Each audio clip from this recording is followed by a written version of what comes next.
యేసు ప్రభు చాలా గొప్ప దేవుడు అండి. యేసు ప్రభు నమ్ముకుంటే చనిపోయిన వాళ్ళని కూడా దేవుడు బ్రతికిస్తాడు. అంత గొప్ప దేవుడు అండి యేసు అని వాళ్ళకి వాక్యం చెప్పేదాన్ని. ఇంటికి వచ్చి ఆయనకి చెప్పేదాన్ని, మీరు కోరుకున్నట్టు దేవుడు 2 బాబులు ఇచ్చాడు. చర్చికి వెళ్తే దేవుడు ఇంకా ఆశీర్వదిస్తాడు, చర్చికి రండి అని చెప్పి నేను రాను అన్నా కూడా బలవంతంగా తీసుకొచ్చి చర్చిలో కూర్చోబెట్టేదాన్ని. పాటలు అయ్యే వరకు కూర్చునేవారు. వాక్యం స్టార్ట్ చేసే ముందు అందరూ కళ్ళు మూసుకుని ప్రార్థన చేస్తుంటే ఆయన మాత్రం మెల్లిగా లేచి వెళ్ళిపోయేవారు. ఇది నా జీవితంలో టైం టేబుల్.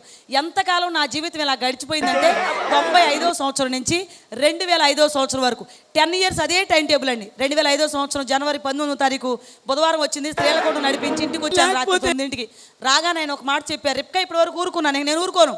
అందరు నన్ను చూసి నవ్వుతున్నారు, ఇదేంటి సూర్యప్రకాష్ నీ భార్య, ఎవరైనా చర్చికి వెళ్ళి వాక్యం వినొస్తారు, మరి నీ భార్య ఏంటి వాక్యం చెప్తుంది, పాటలు పాడద్ది, డ్రమ్ములు కొడద్ది, పాస్టర్మ్మ గారు లాగా. మీ ఆవిడ పాస్టర్మ్మ గారు కాదు కదా, మరి ఎందుకు ఇలా చేస్తున్నావు నవ్వుతున్నారు. నువ్వు ఇలాగే చేసావనుకో చంపేస్తాను. నేనేమనుకున్నానంటే చంపేస్తానని భయపెడితే చర్చి మానేస్తాను అనుకుని, ఒకవేళ ఆయన అలా భయపెడుతున్నారేమో అనుకుని, ఏమండి మీరు చంపేయండి అండి, నా దేవుడు వచ్చి బ్రతికిస్తాడు. తెల్లవారిపోయింది. ఆయన మనసులో ఏముందో నాకు తెలియదు, దేవుడికి తెలియాలి. జనవరి 20వ తారీఖు వచ్చింది. గమనించండి, ఇప్పుడు నేను చెప్తున్న సంఘటన 2005వ సంవత్సరం జనవరి 20వ తేదీ రాత్రి జరిగిన సంఘటన మీకు చెప్తున్నాను. జనవరి నెల అంటే బాగా చలి ఎక్కుకుంటుంది కనుక ఇలా శారీ బ్లౌజ్ కాక ఫుల్ హ్యాండ్ స్వెటరు చలికోటు వేసుకుని పడుకుని నిద్రపోతున్నాను నేను. చిన్నబాబు నా దగ్గర పాలు తాగుతూ పడుకున్నాడు, పెద్దబాబు వాళ్ళ నాన్నగారి దగ్గర పడుకున్నాను. నాకు తెలుసు ఇంచుమించు రాత్రి 10:30, 11 వరకు నేను ప్రార్థన చేసుకుని పడుకుని నిద్రపోయానండి. మెల్లిగా ఆయన లేచారు. ఎప్పుడంటే రాత్రి 1:30కి, అంటే అర్ధరాత్రి 1:30కి లేచారు. నా దగ్గర ఉన్న చిన్నోడు తీసేసి వాళ్ళ అన్నయ్య దగ్గర పడుకోబెట్టారు. ఇంట్లో బెడ్ లైట్ ఉంది, బెడ్ లైట్ కూడా ఆఫ్ చేశారు. బెడ్ లైట్ ఆఫ్ చేయగానే మేము పడుకున్న రూమ్ అంతా ఎలా మారిందంటే కన్ను పొడుచుకున్నా కనపడనంత చీకటి అంటారు కదా, అంత చీకటి ఉంది మా రూమ్ అంతా. ఆయన ఇంట్లో మూలన గొడ్లుంటే గొడ్డలు తీసుకుని నా దగ్గరికి వస్తున్నారు. నాకున్న అలవాటు ఏంటంటే నేను ఎప్పుడు పడుకున్నా సరే ఇలా మొక్కమే చేయబెట్టి పడుకున్నా, అదొక అలవాటు నాకు. ఆయన నా దగ్గరకు వచ్చారు, పలానా చోట నరికేయాలని ముందే ఒక ప్లేస్ ఆయన నిర్ణయించుకుంటారు. లైట్ ఆపేటప్పటికి నేను ఎక్కడ పడుకున్నానో కూడా ఆయన కనపట్లేదు, బాగా అంత చీకటిగా ఉంది మొత్తానికి. ఆయన అనుకున్న ప్లేస్ ఆయన కనపట్లేదు కనుక ఎక్కడో చోట నరికేయాలి అనుకున్నారేమో. ఆయనకి ఎంత బలం ఉంది, అంత బలంతో ఒకే ఒక్క దెబ్బ వేశారని. అది ఎక్కడ పడిందో ఆయనకి తెలియదు. అది పడ్డం పడ్డమే, నా ఎడమ చేతి మీద పడిపోయి మొక్క దిగిపోయి కింద పడిపోయింది. నా చెయ్యి మీ అందరికి కనబడుతుంది. ఇంకేజ్ ఒకవేళ కనపడకపోతే మీటింగ్ అయినా కాస్త దగ్గరకు వచ్చి చూద్దరు, కానీ కనపడిన వాళ్ళు మాత్రం అక్క మీ చెయ్యి మాకు కనబడుతుంది, అక్కడి నుంచి ముక్క కట్టేయింది మాకు కనబడుతుంది అన్నాడు. ఒకసారి మీ చెయ్యి నాకు చూపిస్తారా, కనబడుతుంది అంటే ఓకే రైట్, ఒక కనబడుతుంది కదా. ఎప్పుడైతే ఇలా నరికేశారో నా చేతిలో గొడ్డలతో నరికారని నాకు తెలియదు, ఒక ముక్క కట్టేయిందని నాకు తెలియదు. అర్ధరాత్రి 1:30కి నా చేతి నుంచి ఇంత బాధ ఎందుకు వస్తుందో అర్థం కాక పరిగెత్తుకుంటూ వెళ్ళిపోయి ట్యూబ్ లైట్ ఆన్ చేసి వెనక్కి తిరిగి చూసేటప్పటికి మంచం పక్కన ముక్క కనబడుతుంది. ఈ పడిపోయిన మొక్క మంచం పక్కన ఉంది, వడిగిపోయాను. అది చూసి నేను కంగారుగా ఏంటి అన్నాను. ఇక్కడ ఎక్కువ మొక్కుపోవడం వల్ల బ్లడ్ ఆగట్లేదు, బాగా బ్లడ్ బయటకు కొట్టేస్తుంది. కుళాయి తిప్పి వదిలేస్తే ఎంత ఫోర్స్గా వాటర్ బయటకు కొట్టేస్తావు అంత ఫోర్స్గా బ్లడ్ బయటకు కొట్టేస్తుంది, ఆగట్లేదు. ఈ చేత్తో ఈ చేయి గట్టిగా నొక్కేసి వడిగిపోతూ ఏంటండి అన్నాను. చంపేస్తాను చర్చిలోకి వెళ్ళి వాక్యం చెప్పామంటే. అసలు మనలో ఎవరైనా ఉన్నారు నీలాగా ఆ వాక్యం చెప్పడం ఏంటి, ఆ పాటలు పాడడం ఏంటి, ఆ డ్రమ్ములు కొట్టడం ఏంటి, ఇంకెప్పుడైనా అలా చేస్తే చంపేస్తానని చెప్పి అయినా మానలేదు అని ఆయన మాట్లాడుతున్నారు. అప్పుడు గుర్తొచ్చిందండి నిన్న ఆయన చెప్పిన విషయం నాకు. ఏమండి చిన్నప్పటి నుంచి యేసు ప్రభు తప్ప నాకు ఏ దేవుడు తెలియదండి, పోనీ 2-3 రోజులు అన్నం తినకుండా ఉండమంటే ఉంటానండి, చర్చికి వెళ్లకుండా ఉండలేనండి అన్నాను. ఇంకా ఏదో చెప్పాలి అనుకుంటున్నానండి నేను, చెప్పే అవకాశం ఆయన నాకు ఇవ్వలేదండి. మళ్ళీ గొడ్డల పైకెత్తారు. ఎప్పుడైతే గొడ్డల పైకెత్తారు ఇక నాకు కంగారు వచ్చేసింది. గొడ్డలు చూడగానే మళ్ళీ నరికేస్తారని నాకు అర్థమైపోయింది. ఆ కంగారులో ఇందాక ముఖం మీద నా చెయ్యి ఇలా అడ్డం లేకపోతే దెబ్బ ఎక్కడ పడేది, కరెక్ట్గా ముఖం మీద పడేది. గుర్తొచ్చిందండి నాకు. ఎప్పుడైతే గుర్తొచ్చేసిందో దడొచ్చేసి నాకు 2 చేతులు అడ్డం పెట్టేశాను, ముఖానికి ఇలాగా ఇలా అడ్డం పెట్టేశాను. చేతులు తీ అని ఎన్నిసార్లు ఆయన చెప్పినా నేను వెళ్ళలేదు. చేతులు తీలి అడ్డంగా పట్టుకున్నాను. చేతులు ఎప్పుడైతే చేతులు అడ్డంగా పట్టుకున్నానో అదే గొడ్డలు పెట్టి చేతులు నరికేయడం ప్రారంభించారు. చేతులు నరుగుతుంటే ఆ స్పీడ్కి ఆ ఫోర్స్కి నేనే ఊగిపోతున్నాను, మనిషినే ఊగిపోతున్నాను. గొడ్డలతో నరుగుతుంటే చేతులు ఎక్కడ ఆపను నేను. అయినా కూడా ఎంతసేపు చేతులు ఆపానంటే నేను కదిలిపోతున్నాను. అయినా కూడా 2 చేతులు పూర్తిగా నరికేసే వరకు చేతులు ఆపానండి నేను. నా చేతులు మరొకసారి మీరు చూడండి, ఒకసారి నా చేతులు కనబడతాయి. ఇలా 2 చేతులు మీకు కనబడుతున్నాయి. అక్క మీ చేతులు మాకు కనబడుతున్నాయి, నరికేసి ఉన్నాయి చేతులు అన్నాడు. మరొకసారి చేయి చూపిస్తారా నాకు, కనబడుతుంటే ఓకే కనబడుతున్నాయి కదా. ఎప్పుడైతే ఇలా జరిగింది ఇంకా 2 చేతులు కిందకు వదిలేసి చెట్టు విరిగి ఎలా పడిపోతుందో అలా నేను బోర్లాగా పడిపోయాను. ఎప్పుడైతే నేను బోర్లాగా పడిపోయానో ఆయనకి ఎంత బలం ఉంది అంత బలంతో ఒకే ఒక్క దెబ్బ వేశారండి. అది వేడివే వెన్నుపోసుకు అడ్డంగా దిగిపోయింది గొడ్డలి. నిజంగా మన దేవుడు గొప్పవాడు కనుక నన్ను బ్రతికించాడు, కానీ లేకపోతే వెన్నుపోస రెండు ముక్కలైపోవాల్సింది. ఆ బాధను భరించలేక మళ్ళీ అరుస్తూనే వెలికిలా తిరిగిపోయాను. ఎప్పుడైతే వెలికిలా తిరిగానో ఛాతీ దగ్గర నుంచి మోకాళ్ళ వరకు ఎక్కడ అవకాశం ఉంటే అక్కడ అదే గొడ్డలు పెట్టి నరిగేస్తున్నారు. ఇటు నరుగుతుంటే అటు తిరుగుతున్నాను, అటు నరుగుతుంటే ఇటు తిరుగుతున్నాను. అనుకోకుండా ఒక గొడ్డల దెబ్బ వచ్చి కరెక్ట్గా నా ఎడమ వైపున ఉన్న మోకాల్లో దిగిపోయిందండి గొడ్డలి. ఎప్పుడైతే గొడ్డలి మోకాల్లో దిగింది ఇంకా భరించలేక అరుస్తూనే కుడివైపుకి తిరిగిపోయిన వెంటనే ఇంకొక బలమైన దెబ్బ పడింది. అది పడ్డం ఈ కుడివైపు ఉన్న డొక్కలో నుంచి లోపల ఉన్న ఊపిరితిత్తు వరకు వెళ్ళిపోయింది. ఎలా వెళ్ళిందో కానీ తిరిగి లాగుతుంటే గొడ్డలు రావట్లేదు, బట్టలు పట్టేసినాయి. స్పీడ్గా లాగేటప్పటికి ఆయన బట్టలు మొత్తం తడిసిపోయి గొడ్డలి పట్టుకోవడానికి వీల్లేక జారిపోతుంటే క్రింద పారేసి నిలబడి ఇప్పుడు నా వైపు చూస్తున్నారు. ఇప్పుడు నా పరిస్థితి ఎలా ఉందంటే, మనం కోడిని గనక మెడగోసి ప్రక్కన వదిలేస్తే ఎలా తన్నుకుంటుందో అంతకంటే భయంకరంగా నేను తన్నుకోవడం ప్రారంభించాను. ముఖ్యంగా నాకు కళ్ళు కనపట్టలేదు, కళ్ళ నిండా రక్తం పడిపోయింది. ఏం జరుగుతుందో నాకు తెలీదు.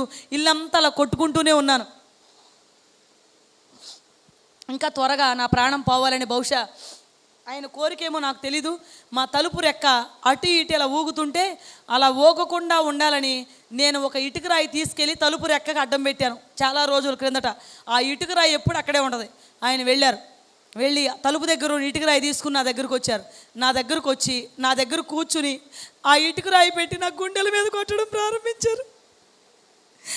ఎప్పుడైతే ఇటుకరాయి పెట్టి గుండెల మీద గుద్దుతున్నారో పైన చర్మం మొత్తం పగిలిపోయి రక్తం కారిపోతుంది. 10 దెబ్బల వరకు భయంకరమైన బాధ, తట్టుకోలేనంత బాధ. విపరీతంగా వచ్చేసి చర్మం అంతా పగిలిపోతుంది, రక్తం కారిపోతుంది. 10 దెబ్బల వరకు తట్టుకోలేనంత బాధ వచ్చింది. ఆ తర్వాత నాకు ఇంకా రాయి కనబడుతుంది, కానీ ఈసారి నాకు నొప్పి అనిపించట్లేదు కొంచెం కూడా. అస్సలు నాకు నొప్పి తెలియట్లేదు. రాయి కదిలినట్టుగా ఉంది. అప్పటికే నా బాడీ పూర్తిగా స్వాధీనం కోల్పోయింది. రాయి కింద పారేసి ఇప్పుడు నిలబడి ఆయన నా వైపు చూస్తున్నారు. నాకేం అర్థం కావట్లేదు. నేను నేల మీద ఉన్నానా, గాలిలో ఉన్నానా నాకేం తెలియట్లేదు. బాడీ అంతా ఇలా తేలిపోయినట్టు ఉంది. నాకు తేలిగ్గా ఉంది నా బాడీ. నాకు చనిపోయే ముందు ఫీలింగ్స్ అలా ఉంటాయేమో నాకు తెలీదు. అయిపోయింది ఇక నా పని. ఏమీ అర్థం కావట్లేదు, కానీ ఒక్కటి మాత్రం నాకు స్పష్టంగా అర్థమైపోతుంది, నేను చనిపోతాను, నా ప్రాణం పోద్ది, అయిపోయింది నా పని అని నాకు అర్థమైపోగానే నాకు ఒక కోరిక కలిగిందండి. ఎలాగో చనిపోతాను కనుక చనిపోయే ముందు చిన్న ప్రార్థన చేసుకోవాలని కోరిక కలిగింది నాకు. నోరు తెరిచాను ప్రార్థన చేద్దామని. నేను ఎంత ప్రయత్నం చేసినా ప్రార్థన చేయడానికి నాకు శక్తి సరిపోలేదు. పోనీ ప్రార్థన చేయలేకపోయినా యేసయ్య అని ఒక్క మాట అందామని నోరు తెరిచానండి. యేసయ్య అందామని ఎంత ప్రయత్నం చేసినా కూడా యేసయ్య అనే పదం కూడా నా నోటి నుంచి రాలేదు. అసలు నాకు ఊపిరి తీసుకోవడమే కష్టంగా ఉంది. ప్రార్థన ఏం చేస్తాను, యేసయ్య ఏమంటాను. నేను ప్రార్థన చేయలేదు, యేసయ్య అనలేదు. మనసులో దేవుని తలుచుకుని కళ్ళు మూసేసుకున్నాను. ఎప్పుడైతే కళ్ళు మూసుకున్నాను ఇక ఆయన బయటకు వెళ్ళిపోయారు. చుట్టుపక్కల జనం అందరూ అనుకుంటున్నాను నేను అరుస్తుంటే అప్పటి వరకు రోజు కొడతాడు కదా అలా కొడుతున్నాడు అనుకుని ఒక అతను మా ఇంటి ముందు అతను గవ్వ వచ్చేసి, ఏంట్రా అర్ధరాత్రి గడి గోలేంటి, ఎందుకు రోజు ఆ అమ్మాయిని అలా కొట్టేస్తావు నువ్వు, ఏమైందిరా నీకు ఈ మోత ఏంట్రా అనేసి గబగబ వచ్చి మా రూమ్లోకి తొంగి చూశాడని. ఎప్పుడైతే అతను తొంగి చూశాడో పెద్ద కేక పెట్టాడు, రే ఇప్పుడు వరకు ఈ అమ్మాయి నీడు కొట్టింది కర్రతో కాదురా, ఏకంగా గొడ్డలతో నరికేశాడు రా అనేటప్పటికి 10 నిమిషాలు న్యూస్ పాకిపోయింది. పల్లెటూరు కావడం వల్ల నరికేశాడని ఊరి జనం అందరూ చెప్పుకుని మా ఇంటి దగ్గరకు వచ్చేసారు. అందరూ వచ్చేసారు. రావడం, గుమ్మలోంచి లోపలికి చూడడం, గుమ్మలోంచి లోపలికి చూస్తున్నారు తప్ప అడుగు కూడా పెట్టట్లేదండి ఎవరు. కారణం ఏంటంటే లోపలికి వస్తే వేలి ముద్రలు పడతాయి, లోపలికి వస్తే అడుగులు పడతాయి. ఈ అమ్మాయి చనిపోయింది, వాళ్ళు వస్తే కేసు పెడతారు, అందరిని అరెస్ట్ చేసి పడేస్తారు. మనకెందుకు వచ్చిన గొడవ, వేలి ముద్రలు పడకూడదని చెప్పి వాళ్ళు భయపడిపోయి ఊరి జనం అందరూ వచ్చారు తప్ప నా రూమ్లోకి మాత్రం రాలేదు. ఎంతసేపు చూసారో తెలుసా నన్ను అలాగా? రాత్రి 1:30కి నరికేస్తే తెల్లవారుజామున 5 వరకు చూశారండి. 5 వరకు చూడటమే తప్ప హాస్పిటల్కి తీసుకెళ్ళలేదు నన్ను. తెల్లవారుజామున 5 గంటల తర్వాత మా అత్తగారు వచ్చారు నా దగ్గరికి.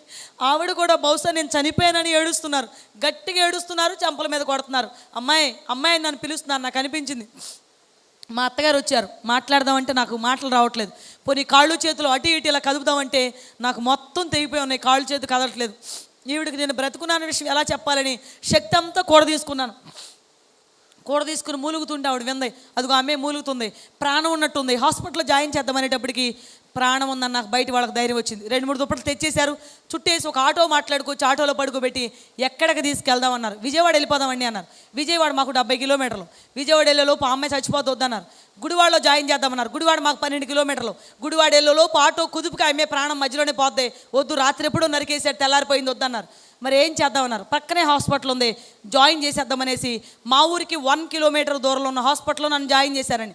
నన్ను హాస్పిటల్లో జాయిన్ చేసిన ఊరి పేరు ముదినేపల్లిలో ఆర్టీసీ బస్ స్టాండ్కి ఆపోజిట్లోనే ఉంటుంది హాస్పిటల్. పేరు బాలాజీ నర్సింగ్ హోమ్. డాక్టర్ గారి పేరు వెంకట్రావు గారు. ప్రైవేట్ హాస్పిటల్ అది. ఆయన మిలిటరీ డాక్టర్ గారు అంటారు, మిలిటరీలో చేసి అక్కడికి వచ్చారు ఆయన. ఇప్పటికి ఆ హాస్పిటల్ అక్కడ ఉంది, ఇప్పటికి ఆ డాక్టర్ గారు అక్కడ వర్క్ చేస్తున్నారు. తెల్లవారుజామున తీసుకెళ్ళి నన్ను అక్కడ జాయిన్ చేశారు. డాక్టర్ గారు వచ్చారు, నన్ను చూసి ఒకే ఒక్క మాట మాట్లాడారు, దుప్పట్లన్నీ తీసేసి, ఎంతమంది కలిసి ఈ అమ్మాయిని నరికేశారు అన్నారు. ఎంతమందో కాదండి, ఆ అమ్మాయి భర్త అండి అన్నారు. మేము ఇలాంటి కేసులు జాయిన్ చేసుకోము, మాది ప్రైవేట్ హాస్పిటల్. మీరు ఏం చేస్తారంటే గుడివాడ లేక విజయవాడ తీసుకెళ్ళిపోండి, గవర్నమెంట్ హాస్పిటల్లో జాయిన్ చేయండి. ఇంకెందుకంటే ఆ అమ్మాయి చనిపోద్ది కాసేపటికి, మొత్తం నరికేసి ఉంది ఒళ్ళంతా, మెడికోలీగల కేసులు అవుతాయి, చాలా జాగ్రత్త అని చెప్పి ఆయన వెళ్ళిపోతున్నారు. మా వాళ్ళందరూ వెళ్ళి కాళ్ళు పట్టుకున్నారు. సార్, ఈ అమ్మాయి చనిపోద్దని మాకు తెలుసు సార్, గవర్నమెంట్ హాస్పిటల్లో కనుక చనిపోతే వాళ్ళందరూ వచ్చి పెద్ద గొడవ పెడతారు సార్, ప్లీజ్ సార్ మీరు జాయిన్ చేసుకోండి. మేము మిమ్మల్ని ఏమనం సార్, ఏం జరిగినా ఏమనం అంటే, ఈ మాటతో నోటితో చెప్పడం కాదు, నోటితో చెప్పొద్దు, కాగితం మీద రాస్తాను సంతకం పెట్టమన్నారు. మొత్తానికి సంతకం పెట్టారు. మొత్తానికి సంతకం పెట్టించుకున్నాక అప్పుడు ఆపరేషన్ థియేటర్లోకి నన్ను తీసుకెళ్లారండి. డాక్టర్ గారు అక్కడే ఉండి మత్తు డాక్టర్ గారికి ఫోన్ చేశారు. కాసేపటి తర్వాత మత్తు డాక్టర్ గారు వచ్చారండి నా దగ్గరికి. ఆయన వస్తూనే నాతో మాట్లాడుతున్నారు, అమ్మ ఏం కంగారు పడకు, నువ్వు కాస్త ధైర్యంగా ఉండు, నీకు ఒక ఇంజెక్షన్ చేస్తున్నాను ఇప్పుడు నేను అన్నారు. ఇదేంటి ఈయన ఇలా మాట్లాడతారు, కంగారు పడొద్దు అంటారు, ధైర్యంగా ఉండమంటారు, ఇంజెక్షన్ చేస్తున్నా అంటారు. ఇంజెక్షన్కి అసలు ధైర్యం ఎందుకు అనుకుంటున్నాను నేను మనసులో. అందరికి అర్థమవుదండి ఇంజెక్షన్ అంటే ఏంటో. పెద్ద ఆపరేషన్ చేయించుకున్న ఆడవాళ్ళు ఎవరైనా ఇక్కడ ఉంటే వాళ్ళకి మాత్రమే అర్థమవుతుంది మత్తు ఇంజెక్షన్ అంటే ఏంటో. తల తీసుకొచ్చి కాళ్ళ దగ్గర నొక్కి పట్టేసి మనిషిని చాప చుట్టేసినట్టు చుట్టేసి వెన్నుకు ఒక ఇంజెక్షన్ చేస్తే టాప్ టు బాటమ్ మత్తు వస్తుంది అనమాట. ఇప్పుడు ఆ ఇంజెక్షన్ నాకు చెయ్యాలి. ముఖ్యంగా డాక్టర్స్కి తెలియదు, నా వెన్ను వెనకాల గొడ్డలతో నరికేస్తుంది. నేను బాగానే ఉన్నాను అనుకున్నారు వాళ్ళు. ఇంజెక్షన్ రెడీ అయిపోయింది, ఓకే ఇంజెక్షన్ రెడీ అయింది, నా అమ్మాయిని ఫోల్డ్ చేయండి అన్నారు. ఎప్పుడైతే ఫోల్డ్ చేయమన్నారో కాళ్ళ దగ్గర ఉన్న స్టాఫ్ అందరూ తల దగ్గరికి వచ్చారు. ఇలా పడుకుని ఉంటే 2 చేతులు పట్టుకున్నారు. ఇలా పడుకుని నన్ను లేపి తిప్పుతుంటే చెట్టు విరిగినట్టు వచ్చింది సౌండ్. తల తీసుకొచ్చి కాళ్ళ దగ్గర నొక్కేశారు. ఎప్పుడైతే కాళ్ళ దగ్గర నొక్కారో వెన్నులో నుంచి ఆగకుండా పోతుంది బ్లడ్. వెనకున్న నర్సు చూసింది నన్ను, సార్ సార్ సార్ ఒకసారి వెనక్కి రండి సార్, ఈ అమ్మాయికి వెన్నులోంచి బ్లడ్ పోతుంది సార్, బ్లడ్ కారిపోతుంది సార్, వెన్ను దిగిపోయింది సార్, ఈ అమ్మాయికి వెనక్కి చూడండి సార్ అంటే పరిగెత్తుకుని వచ్చి డాక్టర్ గారు చూశారు. ఏం మాట్లాడలేదు కానీ ఇంజెక్షన్ చేసి పడుకోబెట్టేశారు. 10 నిమిషాలు ఆగారండి. వాళ్ళిద్దరూ నా ముందుకు వచ్చి నాతో మాట్లాడుతున్నారు. వాళ్ళిద్దరు మాట్లాడుకుంటూ వినపడుతుంది నాకు. సార్ ఈ అమ్మాయికి ఇంజెక్షన్ చేశాం కదా, మత్తు ఎక్కట్లేదు ఏంటి సార్ ఆ అమ్మాయికి అన్నారు. బాగా నరాలు కట్టేది సార్, ఆ అమ్మాయికి బ్లడ్ కూడా చాలా ఎక్కువ పోయింది, ఇంకొకసారి ట్రై చేద్దాం అడగండి అన్నారు. నా దగ్గరకు వచ్చారు డాక్టర్ గారు, అమ్మ నువ్వు కోఆపరేట్ చేస్తే ఇంకొకసారి నీకు ఇంజెక్షన్ చేస్తాం, ఆల్రెడీ ఇంజెక్షన్ ఫెయిల్ అయింది, నీకు బ్లడ్ ఎక్కువ పోవడం వల్ల నరాలు కట్ అవ్వడం వల్ల కొంచెం మాకు కోఆపరేట్ చేస్తాం, మీకు దండం పెడతాను సార్. మీరు అలా ఉంచుతుంటే వెన్నులో నుంచి భయంకరమైన బాధ వస్తుంది నాకు, నేను తట్టుకోలేకపోతున్నాను సార్, ప్లీజ్ సార్ వదిలేసేయండి అంటే వాళ్ళు నా మాట ఎందుకు వింటారు. మళ్ళీ గట్టిగా నొక్కేసి ఇంజెక్షన్ చేశారండి. ఇంజెక్షన్ చేసి 10 నిమిషాలు టైం తీసుకున్నారండి. 10 నిమిషాలు ఆగి నా ముందుకు వచ్చి నిలబడ్డారు. ఇలా చూసిన దాన్ని ఇలా చూస్తానే ఉన్నాను నేను. ఏమ్మా నీకు నిద్ర రావట్లేదండి. కళ్ళు మూతలు పట్టలేదా? లేదు సార్. నీకు మత్తుగా ఏమి లేదా? లేదు సార్. మేమేం చేస్తున్నాం ఒకసారి మాకు చెప్పు. ఇలా పట్టుకుని గిచ్చుతున్నారు వాళ్ళు. సార్ మీరు నన్ను గిచ్చారు సార్ అన్నారు.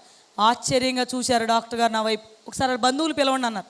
బంధువులు లోపలికి వచ్చారు. ఏమండి 2 సార్లు ఈ అమ్మాయికి పెద్ద ఆపరేషన్ చేసే వాళ్ళకి చేసి ఇంజెక్షన్ చేసాం, కళ్ళు తెరిచి చూడండి ఎలా చూస్తుందో, నిద్ర రావట్లేదు అంటుంది, మత్తుగా కూడా లేదు అమ్మాయికి, కళ్ళు తెరిచి అలా చూస్తుంది, గిచ్చుతుంటే గిచ్చారంటుంది. అంటే 2వ సారి కూడా ఇంజెక్షన్ ఫెయిల్ అయిపోయింది. 3వ సారి కనుక మళ్ళీ అదే ఇంజెక్షన్ ఈ అమ్మాయికి చేసామనుకోండి కోమాలోకి వెళ్ళిపోద్ది. మెడికల్కి వ్యతిరేకం, అలా చేయకూడదు, కూడా మేము తీసుకెళ్ళిపోయింది, కుదరదన్నారు. మా వాళ్ళందరూ ఏడుస్తున్నారు. సార్ ఆ అమ్మాయిని బ్రతికినంతసేపు మేము చూడాలి కదా, నరికింది ఇనపగొడ్డలతో కావడం వల్ల ఏ గాయంలో చేయి పెట్టినా ఈ 4 ఏళ్ళు ఇలా వెళ్ళిపోతున్నాయి, భయపడిపోతున్నారు సార్, జనం చూడలేరు సార్ అమ్మాయిని, మీరు ఎలాగైనా సార్ ఆ అమ్మాయి కుట్లేయండి సార్, మేము చూడం సార్, మీరు ఏం చేసినా మాకు ఓకే, కుట్లు మాత్రం వేయాలి సార్ అని వాళ్ళు ఏడుస్తూ బయటికి వెళ్ళిపోయారు. అప్పుడు డాక్టర్ గారు మత్తు డాక్టర్ గారితో మాట్లాడుతున్నారు. సార్ మీతో మాకు పని లేదు, మీరు ఇంక వెళ్ళిపోండి సార్ అన్నారు. ఆయన కూడా వెళ్ళిపోయారు. ఇక MBBS డాక్టర్ గారు స్టాఫ్ నా దగ్గరికి వచ్చారు. నా దగ్గరకు వచ్చి నాతో మాట్లాడుతున్నారు. డాక్టర్ గారు, అమ్మా మీ వాళ్ళు నీకు ఎలాగైనా కుట్లేయమన్నారు, ఇంజెక్షన్ చేద్దామంటే ఇంకోసారి ఇంజెక్షన్ చేయకూడదు, నువ్వు ఓర్చుకుంటే ఫైనల్గా ఒక ఛాన్స్ ఉందమ్మా అన్నారు. ఏంటి సార్ అన్న, నేను మిలిటరీలో చేసి ఇక్కడికి వచ్చానమ్మా, అందుకే నన్ను మిలిటరీ డాక్టర్ అంటారు, నువ్వు ఓర్చుకుంటే ఇప్పుడు నేను మిలిటరీ ట్రీట్మెంట్ చేస్తాను నీకు అన్నారు. మిలిటరీ ట్రీట్మెంట్ ఏంటి సార్ అన్నాను. ఒక వ్యక్తికి దెబ్బ తగిలింది అనుకో స్పాట్లో కుట్లేసేయచ్చు, అలా ఓర్చుకోగలిగితే, నువ్వు ఓర్చుకుంటానంటే నేను కుట్లేస్తానన్నారు.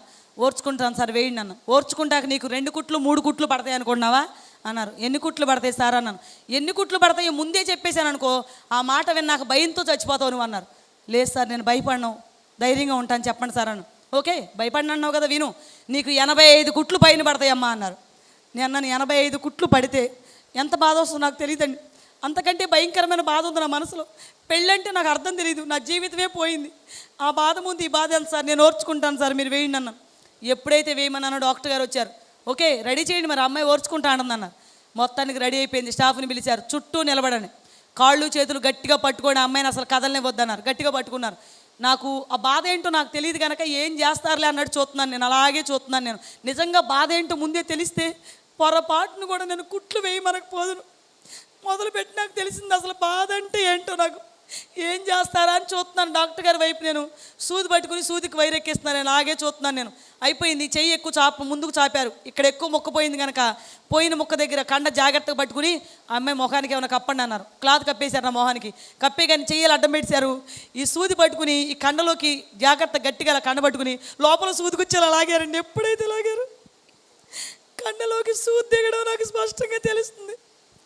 వైరు టైట్ చేయడం నాకు స్పష్టంగా తెలుస్తుంది. ఈ కండ ఆ కండ అతుక్కోవాలి కనుక గట్టిగా దారం లాగి బిగిస్తున్నారు. ఎప్పుడైతే బిగిస్తున్నారో భయంకరమైన బాధ తట్టుకోలేకపోతున్నాను. గట్టిగా టైట్ చేస్తుంటే విపరీతమైన బాధ వచ్చేస్తుంది. అరిస్తుంటే భయంకరమైన బాధ తట్టుకోలేకపోతున్నారు. కత్తిరి పెట్టి కట్ చేసి మళ్ళీ సూదికొచ్చి గట్టిగా టైట్ చేస్తున్నారు. ఒక కుట్టుకి ఇంకో కుట్టుకి సంబంధం లేకుండా ఎప్పటికప్పుడే లాగేసి టైట్ చేసి ముడేసి కట్ చేస్తున్నారు. 2-3 కుట్లు వరకు ఓర్చుకున్నానండి. అమ్మ బాబోయ్, 2-3 కుట్లకి ఈ బాధ ఎంత ఉంటే వీళ్ళు 85 కుట్లు వేయాలన్నారు. ఈ బాధ నేను ఎక్కడ పడిన బాబోయ్ సార్, నాకు తెలియక నేను కుట్లు వేయమన్నాను. ఎంత బాధ ఉంటుందని నాకు తెలియదు సార్, ప్లీజ్ సార్ నన్ను వదిలేసి ఏంటి సార్ అంటే వాళ్ళు ట్రీట్మెంట్ స్టార్ట్ చేశారు. వాళ్ళు ఎందుకు వదిలేస్తారు, వాళ్ళు గట్టిగా పట్టుకున్నారు. నేను ఒక నిర్ణయానికి వచ్చాను పారిపోదామని. కాళ్ళకాడి నుంచి దూకేసి ఇటు పారిపోదామంటే కాళ్ళ దగ్గర స్టాఫ్ నొక్కేస్తున్నారు. తల దగ్గర నుంచి ఇటు దూకేసి ఇటు పారిపోదామంటే వీళ్ళు పట్టేసుకున్నారు. ఈ బాధ పడలేక ఫైనల్గా ఒక నిర్ణయానికి వచ్చాను నేను. వీళ్ళు ఎలాగో నన్ను వదిలిపెట్టరు, నేనే ఏదో ఒకటి చేసి ఇక్కడి నుంచి పారిపోవాలి. ఏం చేస్తే నన్ను వదిలేస్తారు వీళ్ళు? ఇక్కడున్న డాక్టర్ గారిని, ఇక్కడున్న స్టాఫ్ని తన్నేస్తే ఖచ్చితంగా నన్ను వదిలేస్తారని ఆ బాధ నేను భరించలేక అక్కడున్న స్టాఫ్ని, అక్కడున్న డాక్టర్ గారిని అందరినీ తన్నేసి అందరినీ తోసేసినా కూడా